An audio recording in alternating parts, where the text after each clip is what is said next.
Hello అండి, welcome to my channel A to Z Telugu tips. ఈరోజు మన ఛానల్లో ఉసిరికాయలతో రోటి పచ్చడిని ఎలా తయారు చేసుకోవాలో చూద్దాం. ఉసిరికాయలతో ఎక్కువగా నిల్వ పచ్చళ్ళు పడుతూ ఉంటాం కదండి. ఒకసారి ఇలా ట్రై చేసి చూడండి. రోటి పచ్చడి చాలా రుచిగా ఉంటుంది. ఈ పచ్చడిని రెగ్యులర్గా తినడం వలన వాతావరణంలోని మార్పుల వల్ల వచ్చే ఇన్ఫెక్షన్ నుంచి దూరంగా ఉండవచ్చు. అంతేకాదు దీనివల్ల మన బాడీలో ఇమ్యూన్ సిస్టమ్ కూడా డెవలప్ అవుతుంది. ఈ పచ్చడిని వేడివేడి అన్నంలో నెయ్యి వేసుకుని తింటే చాలా బాగుంటుంది. ఇంకా ఆలస్యం చేయకుండా ఉసిరికాయ రోటి పచ్చడిని ఎలా తయారు చేసుకోవాలో చూసేద్దాం. ముందుగా ఈ ఉసిరికాయ రోటి పచ్చడిని చేయడానికి ఇక్కడ నేను 15 ఉసిరికాయల దాకా తీసుకున్నానండి. కొంచెం చిన్నకాయలు, వీటిని బాగా వాష్ చేసి పెట్టుకోవాలి. ఇప్పుడు వీటిని ముక్కలుగా కట్ చేసుకుని పక్కన పెట్టుకోవాలి. ఇప్పుడు స్టవ్ ఆన్ చేసుకుని ప్యాన్ పెట్టుకుని 2 టేబుల్ స్పూన్ల దాకా ధనియాలు వేసి డ్రై రోస్ట్ చేసుకోవాలి. ఇదంతా లో ఫ్లేమ్లోనే చేసుకోవాలండి. ధనియాలు కలర్ చేంజ్ అయ్యి మంచి వాసన వచ్చేంత వరకు వేయించుకోవాలి. ఇలా వేగాక ఒక బౌల్లోకి తీసుకుని పెట్టుకోవాలి. మరలా 2 స్పూన్ల పచ్చిశనగపప్పు కూడా అలాగే సాయి మినపప్పు కూడా వేసుకుని వీటిని కూడా లో ఫ్లేమ్లో వేయించుకోవాలి.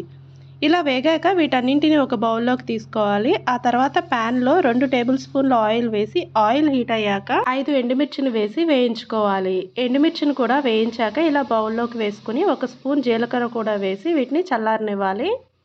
తర్వాత 6 లేదా 7 పచ్చిమిర్చిని తీసుకుని కట్ చేసి ఆయిల్లో వేసి వేయించుకోవాలి. పచ్చిమిర్చిని వేయిస్తూనే ఇందాక కట్ చేసి పెట్టుకున్న ఉసిరికాయ ముక్కలను కూడా వేసుకుని వేయించుకోవాలి. ఒకసారి బాగా కలిపి వేయిస్తూ ఉండాలి. ఇలా మూత పెట్టుకుని ఒక 2 నిమిషాల పాటు వేయించుకోవాలి. ఇలా వేగాక స్టవ్ ఆఫ్ చేసుకుని చిన్న సైజు నిమ్మకాయ అంతా చింతపండును కూడా వేసుకుని కలుపుకోవాలి. ఇవి చల్లారిన తర్వాత మిక్సీ పట్టుకోవాలి. ఇప్పుడు మిక్సీ జార్ని తీసుకుని ముందుగా మనం వేయించి పెట్టుకున్న ధనియాలు, ఎండుమిర్చిని జార్లో వేసి రుచికి సరిపడా ఉప్పు కూడా వేసి అలాగే ఇందాక ఉసిరికాయ ముక్కల్లో చింతపండును వేసాం కదా, దాన్ని కూడా జార్లో వేసుకుని గ్రైండ్ చేసుకోవాలి. ఇలా ఒకసారి గ్రైండ్ చేశాక వేయించుకున్న పచ్చిమిర్చిని కూడా వేసి గ్రైండ్ చేసుకోవాలి. ఇలా మెత్తగా పేస్ట్ లాగా చేసుకోవాలి. ఆ తర్వాత ఉసిరికాయ ముక్కల్ని కూడా వేసి గ్రైండ్ చేసుకోవాలి. ఇలా గ్రైండ్ చేసుకున్నాక తాలింపు వేసుకోవాలి. ప్యాన్ పెట్టి 2 టేబుల్ స్పూన్ల ఆయిల్ వేసుకుని ఆయిల్ హీట్ అయ్యాక ఎండుమిర్చిని కట్ చేసి వేసుకోవాలి. అలాగే ఆవాలు, జీలకర్ర, సాయి మినపప్పు, పచ్చిశనగపప్పు అన్నీ 1/2 స్పూన్ దాకా వేసుకుని వేయించుకోవాలి.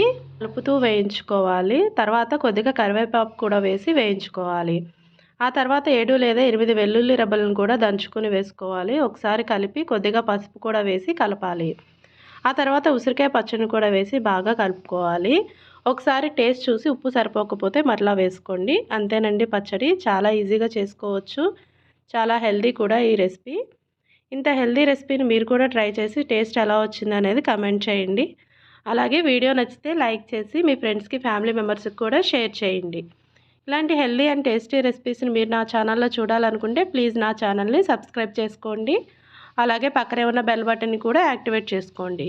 నేను వీడియోస్ని అప్లోడ్ చేసినప్పుడు మీకు నా వీడియో నోటిఫికేషన్స్ అనేవి వస్తాయి. Please like, share and subscribe my channel. Thanks for watching.